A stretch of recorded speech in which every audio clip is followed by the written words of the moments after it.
Kirsty گود میں ایک انگریزی رسالہ رکھے بیٹھی تھی، اس کے ساتھ ایک بونا تھا، وہ پتلون اور بند گلے کے سبز سویٹر میں تھا، رنگ سرخ و سفید اور شکل بونو جیسی ہی تھی۔ میں اسے دیکھتے ہی پہچان گیا، وہ موسیٰ تھا۔ خطوں میں وہ اپنے آپ کو بے لکھتا تھا، شاید ان میں سے ایک بے کا تعلق اس کی پہلی محبت بانو سے تھا۔ سیمسن کی چولداری میں اس کی تصویر دیکھ چکا تھا۔ کرسٹی کے ساتھ موسیٰ کا چہرہ بھی خوف سے سفید پڑ گیا، وہ دونوں سکتے کی حالت میں مجھے دیکھتے جا رہے تھے۔ مس کرسٹی، آپ ہوشیار ہیں، لیکن کبھی کبھی ہوشیار لوگ بھی رنگے ہاتھوں پکڑے جاتے ہیں۔ ہم تو آپ کے پاس، میرا مطلب ہے، شاید آپ کا مطلب ہے کہ آپ دونوں گاڑی پر بیٹھ کر میرے پاس آ رہے تھے، حالانکہ یہ بالکل غلط ہے۔ جس گاڑی پر آپ سوار ہونے والے تھے وہ میرے تھانے نہیں آتی، دہلی جاتی ہے، اور جہاں تک میرا اندازہ ہے آپ دہلی سے بھی آگے جا رہی تھی، شاید ممبئی تک اور پھر انگلینڈ تک۔ کرسٹی کے پاس اب کہنے سننے کو کچھ نہیں رہا تھا، وہ شکست خوردہ نظروں سے میری طرف دیکھنے لگی۔ کچھ دیر گمسم رہنے کے بعد اس نے تمام صورتحال بتانے کا فیصلہ کر لیا۔ فکر مند لہجے میں رک کر اس نے مجھے جو کچھ بتایا اس کا خلاصہ یہ ہے۔ وہ موسیٰ کو قریباً 2 ہفتے پہلے ڈھونڈ چکی تھی۔ موسیٰ شدید بخار اور نیم بے ہوشی کے عالم میں ایک مال گاڑی کی ویران بوگی میں پڑا تھا۔ اخبار کے ایک نمائندے نے اس کا سراغ لگایا۔ یہ نمائندہ کرسٹی کا قریبی جاننے والا تھا۔ اس نے پولیس میں اطلاع دینے کے بجائے کرسٹی کو بتایا اور کرسٹی نہایت خاموشی سے اسے اپنے گھر لے آئی۔ اب موسیٰ کرسٹی کے ساتھ دہلی جا رہا تھا، وہ انگلینڈ جانا چاہتی تھی، دوسرے لفظوں میں وہ دونوں اس وقت عازم انگلینڈ تھے۔ مجھے پوری کتھا سنانے کے بعد کرسٹی نے آپ دیدہ نظروں سے موسیٰ کی طرف دیکھا۔ آئی ایم سوری موسیٰ، ہم تمہارا کوئی مدد نہیں کر سکا، ہم بہت شرمندہ ہیں۔ میں نے ان دونوں کو نیچے اتار لیا۔ اب کدھر کو جانا ہے؟ کرسٹی نے پوچھا۔ تھانے۔ چلیے، کرسٹی نے قدم بڑھاتے ہوئے کہا، موسیٰ بھی ساتھ تھا۔ سٹاپ، تھانے میں اکیلا جاؤں گا، آپ دونوں پلیٹ فارم پر جائیں گے، میرا خیال ہے گاڑی آنے والی ہے۔ میری نظریں کلائی کی گھڑی پر تھیں اور وہ دونوں بے پناہ حیرت سے میری طرف دیکھ رہے تھے۔ شکور ہے، میں نے اپنے ہیڈ کانسٹیبل کو آواز دی، وہ بھاگا ہوا آیا۔ بی بی اور صاحب کا سامان پلیٹ فارم پر پہنچا۔ یہی وقت تھا جب اسٹیشن کے اندر اور باہر ہلچل نظر آئی۔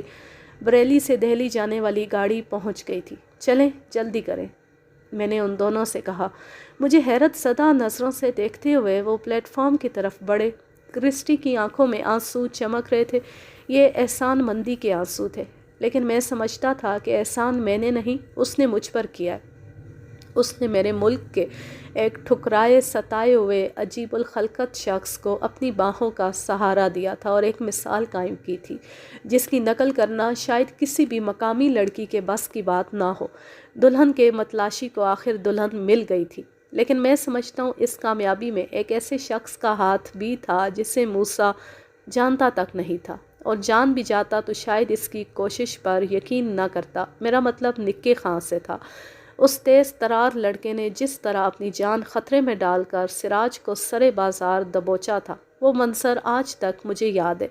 بالکل شکاری کتے کی طرح وہ سراج کی ٹانگوں سے پیوست ہو گیا تھا۔